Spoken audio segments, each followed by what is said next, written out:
নমস্কার, সবাই কেমন আছেন? আশা করি সবাই খুব ভালো আছেন। আমিও খুব ভালো আছি। তো চলুন প্রতিদিনের মতো আজকের ব্লগটা এখন থেকেই শুরু করছি। আজকে সকাল সকাল একটু রান্নাবান্না হয়ে গেছে আর ওর বাবাও ডিউটি বেরিয়ে গেছে। আর আমার শরীরটা গতকাল থেকে খুবই খারাপ। আজকে সকালে রান্নাটা অনেকটা হেল্প করেছে আর ওর বাবা আমাকে। তারপরে কাকাকে বলিয়ে এই থারকুলি পাতাগুলো আনিয়েছি। প্রচণ্ড পেট ব্যথা করছে আর বারবার পটি হচ্ছে আমার। তার জন্য কিন্তু এখন তো এই সময় কোনো এটা ওটা সেটা ওষুধ চলবে না যে টপ করে খেয়ে নেব। তাই একটু মেথি মৌরির জল ভিজিয়ে খেয়েছিলাম, তার সাথেই থারকুলি পাতাটা খাচ্ছি পেট ঠান্ডা করার জন্য। তো যাই হোক চলুন, শরীরটা সত্যি আছে খুব খারাপ। এগুলো খেয়ে অল্প একটু মুড়ি খেয়ে আলু সিদ্ধ দিয়ে তারপরে আমি একটু বিছানা নিয়েছি। এখন সময়ে মাকে প্রচণ্ড মিস করছি জানেন। সত্যি আর এর বেলা এইসব কিছু ভাবিনি আর হয়ওনি।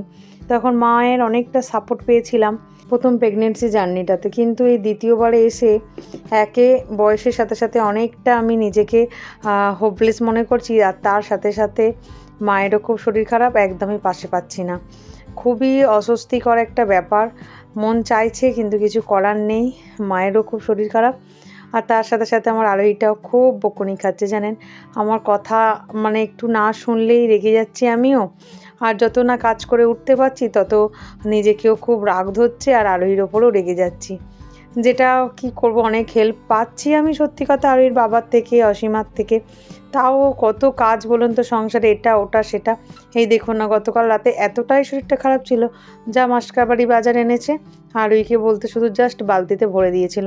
সেগুলোই আজ সকালবেলা বের করে আবার জিনিসপত্র গোছাতে হচ্ছে।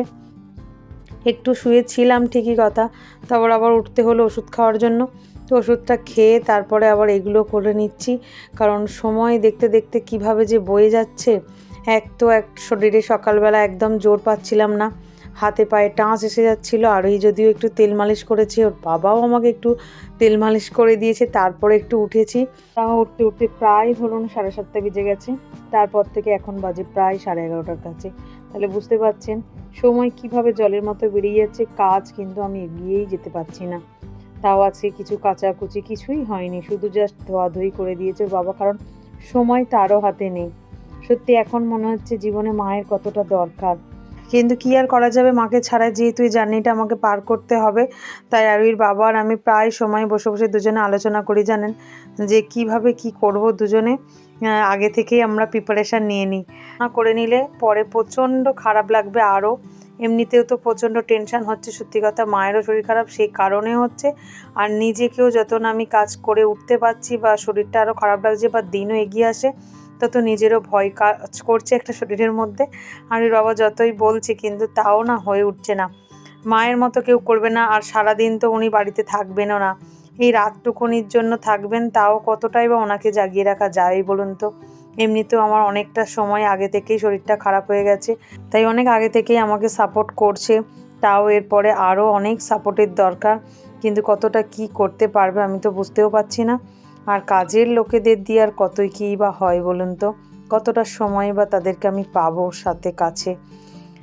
এই সব নানান চিন্তা ভাবনা ভেবে ভেবে আমারও না প্রেশার উঠে যাচ্ছে, ভয়ও পাচ্ছে খুব। তো জানি না কি হবে, এরকম আমি আশাও করিনি আর ভাবতেও পারিনি। সবই এখন মায়ের ওপরে ছেড়ে দিয়েছি, মা কালী যা করবে আমার তাই। তো দেখাই যাক, মায়ের ওপরে তো এতদিন ভরসা করে আমার জীবনটা কেটেছে, কিছু খারাপ হয়নি, তবে এখনও তাই আশা আছে। তো মা যা করবে তাই। চিনিটা কেমন করছে দেখুন, ও সব কিছু লক্ষ্য নজর রাখছে যে কিভাবে কি করছে বা কি হচ্ছে এগুলো। ও আমার সাথে সাথে টুকটাক কাজগুলো গোছানো দেখছে। যেই কাজু বাদামের প্যাকেটটা পেয়েছে দেখুন ঠুকরোতে শুরু করেছে, চলুন ওকে দুটো একটু কাজু বাদাম দিই। একা তো গোটা খেতে পারবে না, একটু একটু ভেঙে দিলে হয়তো খাবে। তো ওটাই করি। ওর জন্য খুব খারাপ লাগছে, ওর জন্য মনটা খুব কষ্ট হচ্ছে। ও তো আমাকে ছাড়া একদমই থাকতে চায় না, কিন্তু ওকে ছাড়াই বা আমি কীভাবে থাকবো।